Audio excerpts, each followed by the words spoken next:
Hey everybody, so we are ready to paint with a beautiful rose bookmark in ink and watercolors. So I am using the Sakura Micron pens.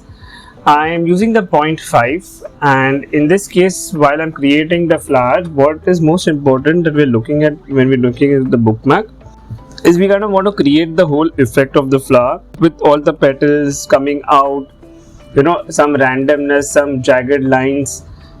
The expression that the flower is in bloom. So I'm using the Sitaram 220 GSM paper along with the Sakura Micron pens, and you guys can see how I've started making the outline of the rose. You can also look at a real flower, and after that you can create your own versions where you can decide what you want to bring in, what you want to not take in. I prefer to first make the entire outline when I'm making my bookmarks, and rest of it, of course, as I start proceeding forwards, I'll go in and tell you a little more detail. So I made this entire petals, I made the stalk. So if you notice, it's from the side of the rose, we're not looking from the top.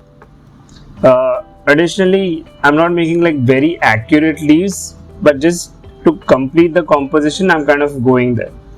Next, we'll begin with the hatching or the rendering. So again, you can use the same pen, or you can go for a thinner nib or a thicker nib as your need is. Now, as you can notice here, I wanted to look darker, which is why I'm giving very close hatching or very limited space between the strokes, and that automatically makes the area look darker. So I'm going to first finish the entire ink detail in the leaves, in the petals, and then we'll add watercolor, or in this case I think we'll be using the Karin markers, so we'll use them as watercolors kind of. So as you can see, I'm just keeping the nib very gentle, and that gives depth into the entire work. Continue the same pattern as you have done on the right side into the left leaves, and you can also create more depth by the parts towards the edges can be hatched a little closer like this, near the stem, on the sides. So what you're doing is basically playing with the light effect, and that will make it look much more realistic and much more interesting. Keep the hatchings in the direction of the leaves, how they would conventionally be, so that it looks much more realistic. If you go in the opposite direction, your mind will feel that there's something wrong with it.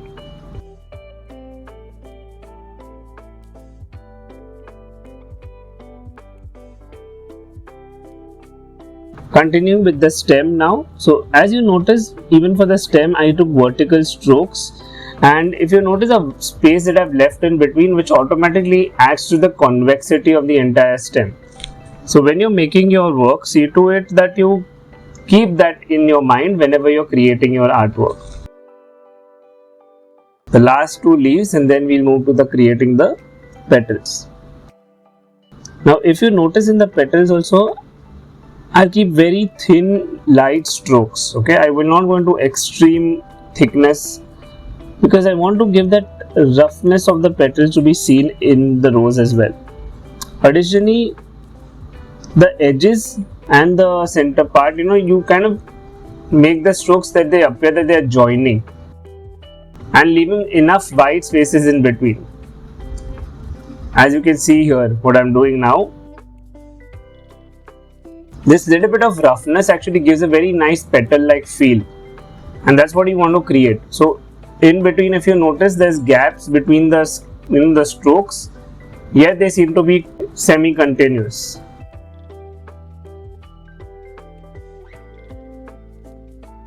I'm still rendering with the same pen. You can use a thicker pen like I just explained. Now what you notice is that each petal will have its own darkness and own lightness. So the reason why we keep that separate is to show the effect of light. And you guys can clearly make out how this is already coming out looking so pretty.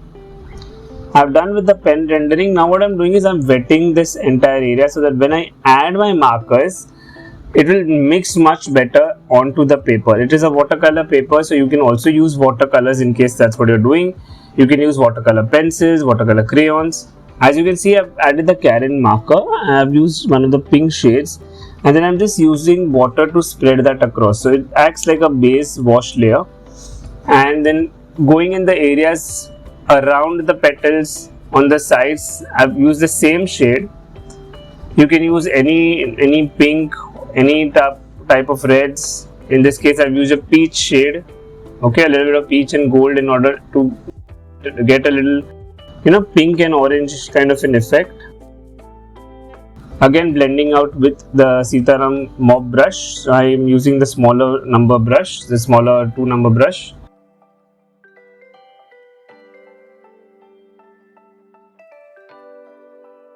Once that layer is dried, you can repeat the same procedure and you get a darker version or a much more vibrant version.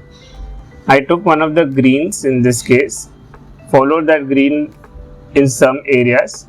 So again, the reason I'm not naming each shade is because not everyone might have the Karin markers, but you can definitely use any of the greens that feel comfortable for you.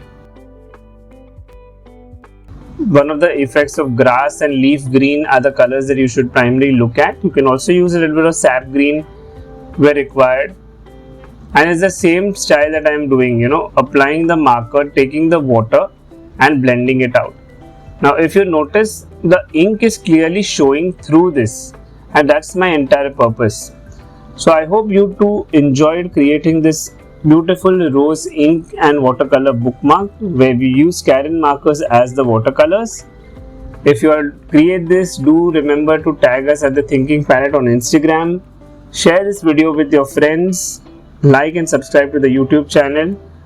Every Wednesday and Sunday a new video comes up. I'm Dr. Amay Parekh, and I hope you enjoyed that. That's our rose bookmark created.